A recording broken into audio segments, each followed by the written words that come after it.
الحمد لله وكفى والصلاة والسلام على رسوله المصطفى وعلى آله وأصحابه أهل التقوى.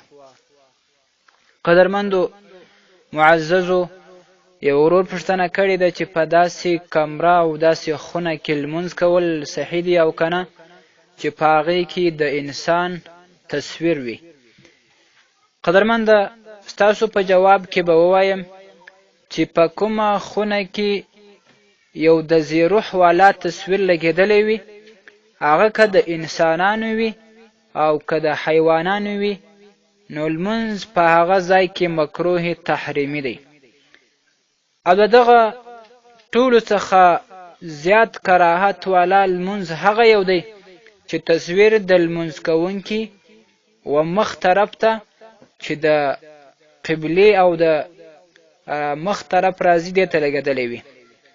او بیا د هغه څخه په دویمه درجه کې مکروه تحریمي هغه لمونځ دی چې د لمونځ کوونکي پر سر باندې د سر د خوا تصویر راځړېدلی وي.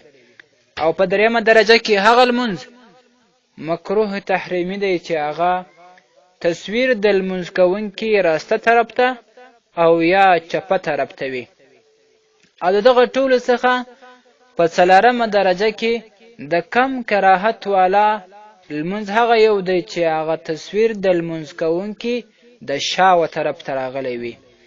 او فقهای کرامو یو مسله بله بیان کړې ده، هغه دا چې که تصویر د لمونځ کوونکي تر قدمونو لاندې و، نو په دې کې بعضې فقهای کرام دا وایي چې دا هم مکروه ده، بعضې فرمایي چې دا مکروه نه ده، خو لیکن د دغسې لمونځ څخه یا د دغه ځای څخه دې هم پرهیز وسي.